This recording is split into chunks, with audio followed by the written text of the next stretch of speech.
Hello, gentlemen, and welcome to another Palaview Market Research video. Today, we're going to be breaking down 3 cognitive biases that I hope you can learn about before inevitably making these mistakes for yourself, like we have in a lot of these examples.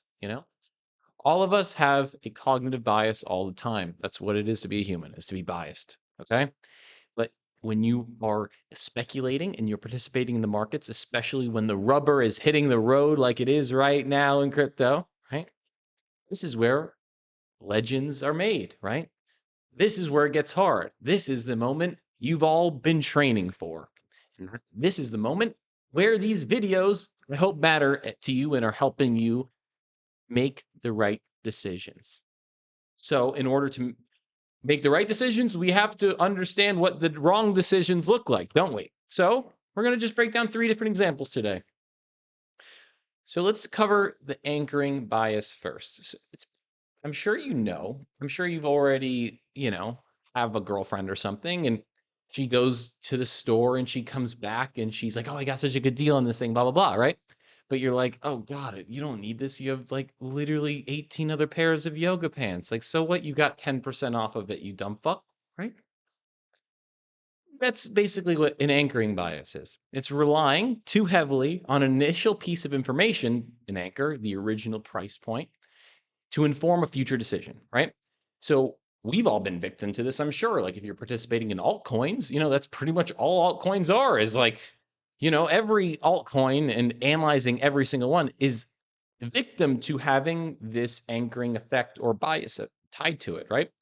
If it used to cost $1,000 and now costs $300, and you have hope that it's going to hit $1,000 again, and as it could have that resale value, and you are way willing to participate in it if you are unconsciously engaged in that behavior.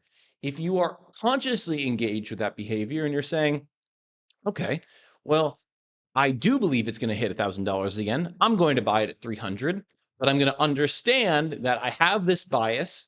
That's what you need to be doing. It's not that you want to like overcome bias per se. You just want to be aware of what biases you possess for each trade you're engaging with, each speculation you're engaging with. The next one is a confirmation bias, right? I really like these little drawings by Decision Lab. Shout out to Decision Lab for making these. But did you read my paper on confirmation bias? Yes, but it only proved what I already knew, right? So this is essentially the tendency to favor information that confirms your existing beliefs, while giving less consideration to ideas that may save you from sailing into a storm, right? If you have these certain beliefs and you're exposed to new information or you're avoiding information that contradicts those beliefs, then you, especially if those other beliefs, data, whatever you want to refer to it as, are contradicting to the place you're heading, right? So if you're like a hedge fund manager and you're buying up all the like if you're a hedge fund manager and you're shorting Bitcoin 6 months ago, and there are all these like indicators like, oh, the Bitcoin ETF's coming out, all these different things are happening. Michael Saylor's about to buy more Bitcoin, and you're like, I'm still gonna go and buy all this shit. Then you have a bias, and you're not integrating the data honestly. You're not open minded. You're closed minded. So this is another form of a bias that can lead you to sailing into a storm or inevitably learning things the hard way. And I'm going to keep saying this. You don't need to remove yourself from bias. You just need to be aware of the bias you possess. So, status quo bias. This is a really good one.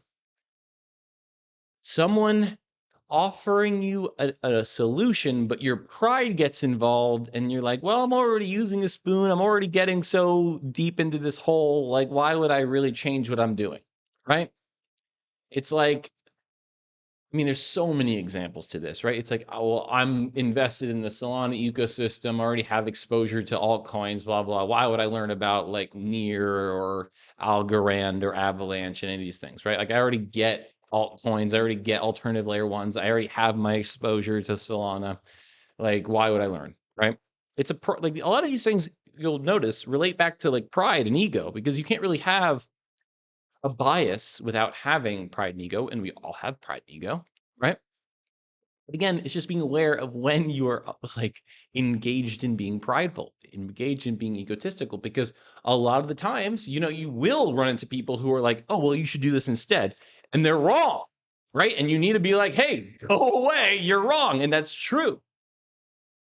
But again, it's about developing this awareness, right? So, to define it more clearly, status quo bias is the preference to keep things in their current state, to keep things as they are. You, as a human being, are not so open to change. Like, we're really not interested in changing that much as human beings. Change is hard work for us. It like to change your environment, to change the things that actually require you to change, building muscle can be painful. Like everything that's related to changing who you are, what you are, where you are is difficult. So maintaining the status quo is kind of built into our biology, into our systems, right? So it's change resistance. It's overcoming what is comfortable. That is another, like, a way better way of understanding status quo bias. So I hope this is helpful. I hope this is a useful framework for each of you so that you're able to, again, be aware of these biases. Be aware of the biases that you possess, because we all possess them. And I've been victim to all of these, and all of you have been victim to all these as well.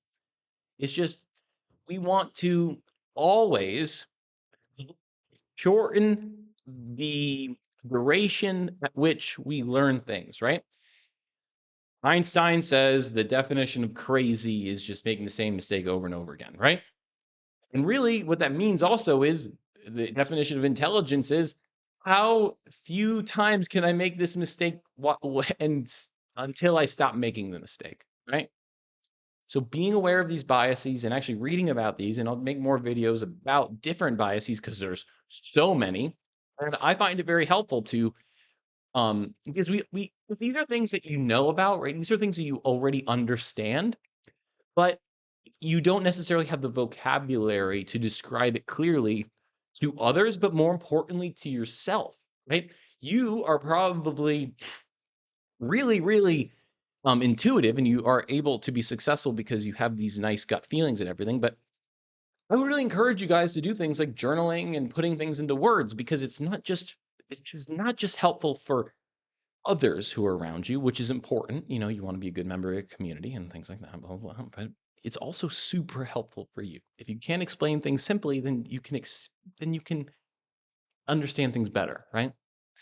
And you can understand things like I have the, I don't believe that you need to be able to describe things simply to understand things, or even to put it into words that clearly at all, because people will not, artists will be able to paint amazing, amazing paintings that just, that explore the complexity of life and love and evil and all these things without having any ability to talk about it, right? Kanye West is an awesome example. Kanye West is an amazing, amazing artist.